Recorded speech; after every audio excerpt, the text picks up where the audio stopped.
Getting an IRS letter feels terrifying, but for most creatives, it's just a mismatch or missing detail. Today, we're breaking down the most common notices, what they actually mean, and exactly how to fix them without panicking.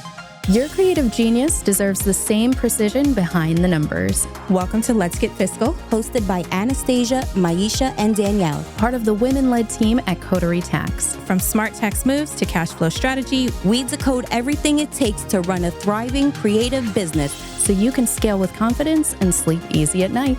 Press play and let's grow your business. Hey guys, welcome back. I'm Myiesha, and this is the lovely Anastasia. And what are we going to be talking about today? Today I wanted to talk about IRS notices. And I mean, scary letters. Yeah. So, I mean, obviously as a business owner and even just as a regular taxpayer, you're going to get a lot of mail, part of being an adult, I guess, is getting a lot of mail. It's also remembering to go check said mail. Yeah, that's the hard part. So I wanted to go over some of the common notices that business owners can receive and kind of what to do about them. In a lot of cases, it always seems really, really scary when you get a notice from the IRS or maybe your state tax office, but it's normally fairly simple and easy fixes. So I guess to go over some of the reasons why you might have a notice. So right now we're seeing a lot of notices because of like quarterly estimated payments. Yeah. So it's always really important to remember that the U.S. tax system is a pay-as-you-go system. So even though your tax return is due April 15th, that's really only the piece of paper that's due. Okay. Then. So your payments are due evenly throughout the year. So that either happens through your W-2 if you are an employee, or you make quarterly estimated payments. And I know the calculation can be a little bit tricky because how do you pay taxes if you don't know how much you owe? Yep. So really what the IRS says is if you're making under $150,000, you want to pay 90% of what you paid last year, or 90% of what you believe you're going to owe. So whichever is the lower number, and it's like a whole, Yeah. And so you pay, if you're over $150,000, it's 110% of what you paid last year, or again, that 90% of what you think you would owe for the year. And then that calculation allows you to adjust if one year is lower than the next. So, especially when we have different creatives that go from a W-2 position and then they go and they start their own business, that first year in a lot of cases is going to be lower than the previous year when they were a W-2 employee. So the previous year has this super high tax balance, and the IRS is expecting you to pay 100% of that balance. Yeah. But you're starting a new business, you have a lot more expenses, you're getting your clients. So really what you want to default to is 90% of what you think you'll owe, which is going to be lower than what you paid last year. And then you can go in. But again, you kind of have to have your bookkeeping in order, talk to your tax accountant, kind of make sure that they're aware of the situation so that they can adjust your quarterly estimated taxes for what you think is going to happen. So, I normally say the easy way is to pay that 100% of what you paid last year, and then just divide it by 4, and you paid April 15th, June 15th, September 15th, and then January 15th of the other year. So you kind of have to keep in mind, you have to file your prior year return plus make the first quarterly estimated payment for the current year all on the same day, which can be a little bit hectic. So again, especially for the accountants, doing all those. Making sure you get all of your information in as quickly as possible. And a lot of people say like, oh, I never really had to do this before. I didn't recognize, I didn't know. And a lot of that is because when interest rates were really super low, the interest rate that the IRS charges you is based on the federal interest rate. Gotcha. right? So in prior years, it was super low. So it made more sense for you, and in some cases, to keep your money in a high yield savings account or in the market or some kind of way, pay the penalty for maybe a late payment, but you would still have a little bit of an arbitrage there and difference. So now interest rates are really super high. So it makes more sense. I generally recommend, if anything, try to overpay it a little bit, because if you overpay in, let's say, April and June, you can decrease your September and your January ones. But if you underpay your April and your June, and then you overpay September, you overpay January, and you still get to the same dollar amount at the very end, because you underpaid those first 2 quarters, they're going to get you for late payment and interest and everything from the very beginning. So sometimes it's just like $3 and it's something really silly, or it could be $40, things like that. So that is going to be one of the most common letters. And a lot of times, your tax accountant will tell you, you've made a couple late payments. Here's an amount that you should pay, but really that's all system generated. So the interest rate changes every single quarter, and not all of the tax software picks up on that. Yeah. So even if you filed your return and you gave them a little bit extra because you had some late payments and interest and things like that, once the IRS processes your return, they're going to recalculate it. And then there still might be a small balance in between that makes sense, that you would have to pay. So that's sometimes why you get these little tiny letters that have $3 or $4 or $40 that is still owed.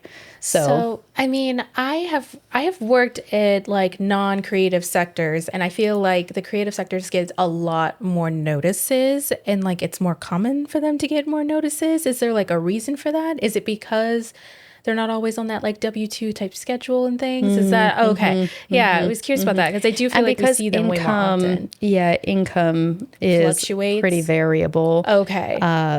So a lot of it is timeliness, because you have to make sure if it's based on your prior year return, then that means that you have to have your prior year return completed before April 15th. Yeah. So if you're a creative that's always getting an extension, then it's not going to be ready until September or October, and you've already missed your first 3 quarters, so it's just because those. Okay, that makes sense. Yep. So we have those as kind of one cause, and then another cause for a letter that you might receive is kind of a forms mismatch. Oh, okay. So because when a W-2 or a 1099 is filed, the employer or client, they send one copy to you to use to file your return, and then one copy goes to the IRS. So the IRS, as they process your return and it goes through the system, what they're doing is they're looking to see, here's all of the documents that we received. Are they included in your return? And especially if, maybe somebody sent you a 1099, but it got lost in the mail or something like that, and it wasn't added to your return, then the IRS will say, okay, well, here's a 1099 that you didn't include. And the difficult part sometimes is so our tax software, the way that it works is we actually list out all of the 1099s that we are including in the tax return. But that doesn't necessarily mean that the income that we're providing the IRS, it matches the 1099s, because 1099s are only issued if you get over $600. So that means that there's other jobs that you could be doing. So the income that we're reporting to the IRS could be higher than the amount that you receive on your 1099s. Yeah. And so that's why I say, even if you don't receive a 1099, still included in your income. And then that way, if there is a mismatch, or, maybe the client doesn't send your 1099 until February 15th, but you file really super early or something like that, because you've already included the income on the return, it's really easy to just go write a response and say, hey, like, here's all of my 1099s. This was included, so it's all a part of it. There's no changes to this return, so I don't owe this balance. Okay. And the benefit to that is there's penalties for understating your income. Yeah. So you want to make sure that you're reporting your income correctly.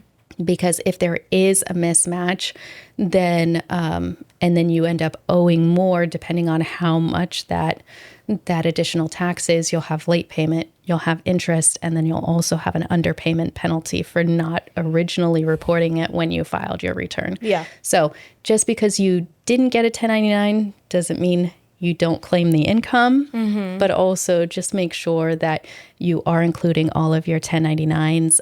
I know it can be difficult to get them. Yeah. So every single year, the IRS will release what's called a wage and income transcript. And so you can get a detailed version, and that's just, so you get kind of like a hidden version. If you go onto irs.gov and you go into your taxpayer account, normally they release them around June or July because each form has different deadlines. Yeah. So because 1099s and W-2s are January, but like your dividends and your interest and your stock sales are going to be in February. So, it takes them a little bit of time to collect all of the documents and then create this transcript for you.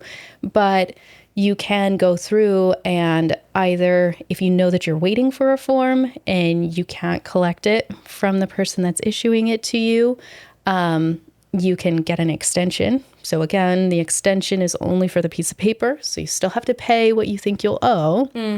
But you can get an extension, wait for that transcript to come out, and then provide that to your tax accountant.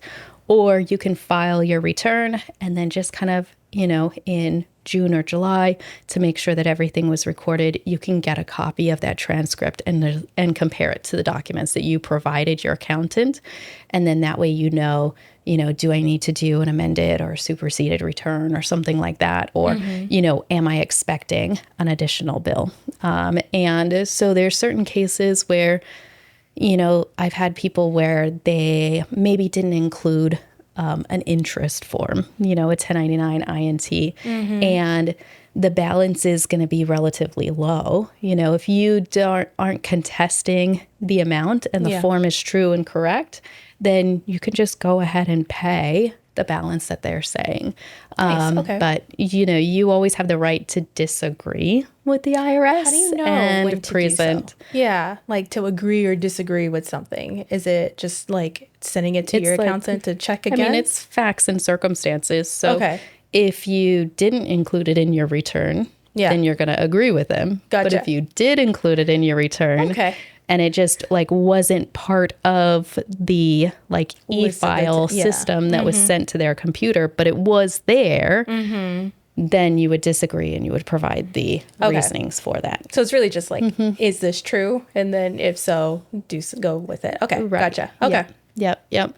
And then also I'll see just like verifications. The IRS, especially now, they're really trying to make sure that taxpayers' data is kept very, very secure. So, doing things like KBA, so a knowledge-based authentication. So, because they recognize that a lot of people are doing their taxes remotely or like using an online software or something like that.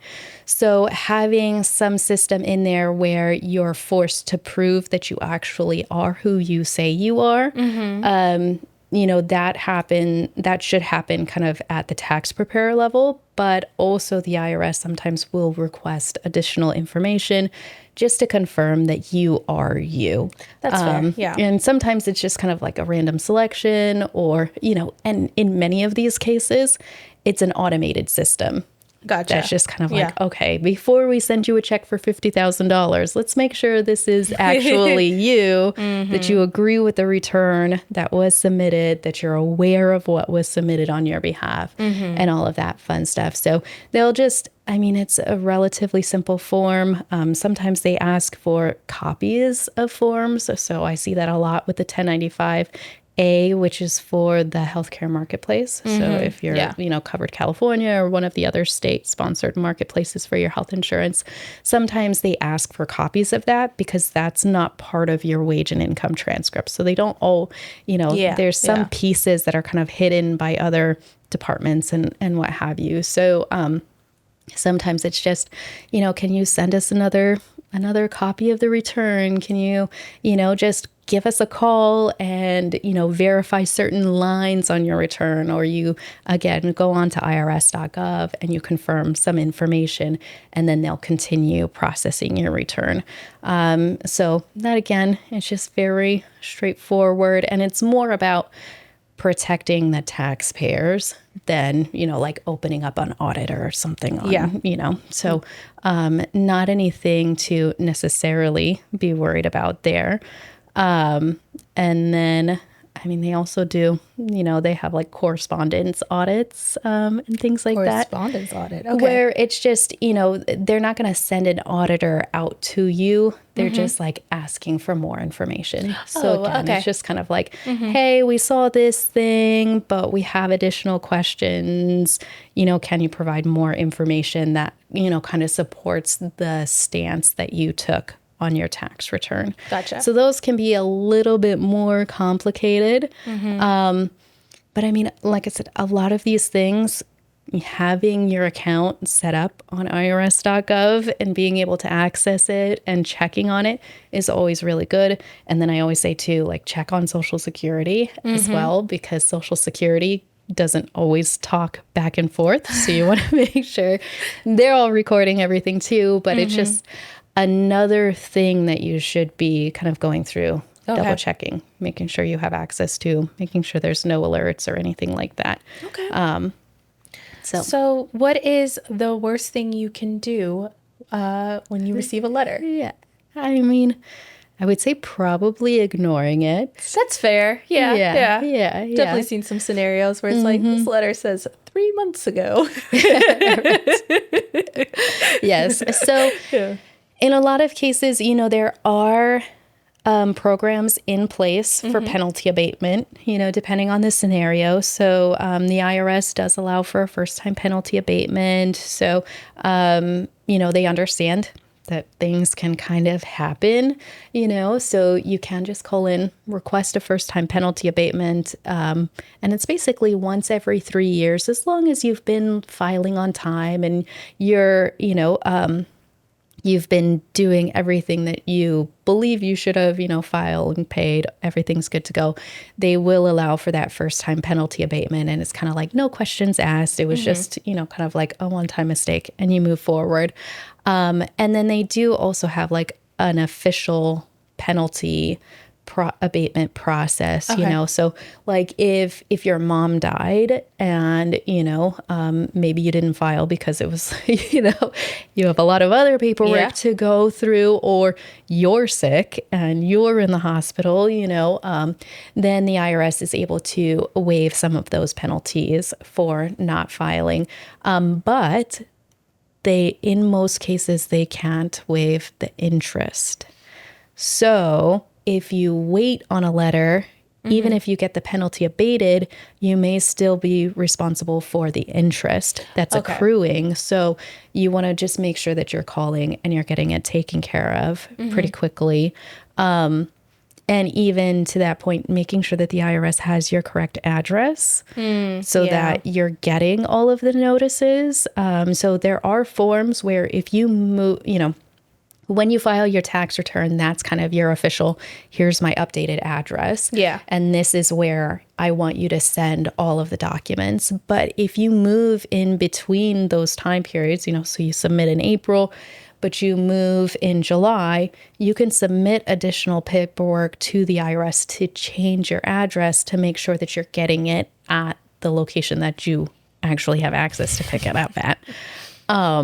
Also, what you can do is when you have a tax accountant, there's tax representation. So where they can get a power of attorney for you and they can actually start receiving a copy of every notice that you receive. So even if it goes somewhere into the abyss, if you're paying someone for tax representation, then they will also be aware when you're getting these letters, and then they can reach out to you and say, okay, we've received this. Here's the next steps. It's going to be XYZ for us to do it, or you do it, however. But at least you have somebody that's also monitoring your account, which can be good if you're, like on location for 3 months or something like that. Or you just don't check your mail all the time. It's totally. So is there like a quick rule to know, or to like use to like know when you would need help with a letter or a notice? Is there like a real like, okay, if it's about this, like you should call somebody? I mean, I'm a tax accountant, so I normally say every letter. Yeah. You should have somebody kind of decoding it for you and letting you know what information they actually need. And especially because if you have a question about the letter, the IRS is more than happy to help you. They have a whole department that's based around supporting taxpayers and making sure that they have all of the tools that they need. But the IRS is very backed up. So, like that department, they're like working really high urgency cases, very difficult cases. So they may not, have the capacity to help you as quickly as you need, or you're sitting on the phone and you're waiting for 4 hours, So you kind of have to say, okay, what is the cost of having someone that I can go to ask a question versus the cost of me spending, half of a billable day on the phone with the IRS, where I may or may not get the information that I want because, just because they answer the phones at the IRS, it doesn't necessarily mean that they file taxes. Or that they have like the correct answer. Oh, yeah. Okay. So a little pros cons thing. Yeah. So, and the IRS, there will be, you do also want to make sure that you're calling the phone number on the letter, because there are different departments depending on the situation that you're in. If you receive like a notice to levy, or they're going to seize your property or anything like that, you can call them and you can ask them to pause it. Yeah. It does pause the statute of limitations for, and do different things, but they will give you extra time if you're working towards rectifying the situation. Gotcha. And getting it. But it is definitely one of those systems where if you come to them, they will help you. But if you're hiding and you make it difficult, then they're going to nail you. Gotcha. So it's kind of that same thing that we have theme of just like your intent. Like you want to make sure that you're coming across with the intent. Like I want to get this fixed. Gotcha. Okay. So if a listener receives a letter today, first step, open it. Right? Yeah, and read it. Yeah. So it's like a nice little conclusory thing there.